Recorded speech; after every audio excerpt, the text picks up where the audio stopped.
ரெண்டு பேரும் சரியா? ஓகே. ஆகா ஆகா, எப்படி ஒரு ஆசீர்வாதம்! எங்கேயுமே கிடைக்காத அளவுக்கு சாமியே வந்துகிட்டு நேரடி ஆசீர்வாதம்.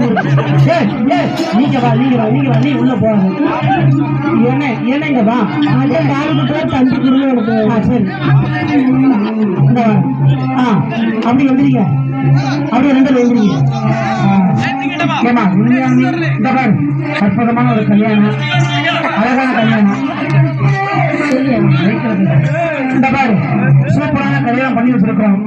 மாப்பிள்ள இப்படி வாங்க, இப்படி வாங்க, நீ இப்படி வாமா, இப்படி வாங்க, இங்க வா, இப்படி ஏன் அங்கிட்ட அந்த பக்கம். ஏமா ஜோடி படத்தை பத்தி அழகான ஜோடி படம். ஒரு நிமிஷம் சின்ன தவறு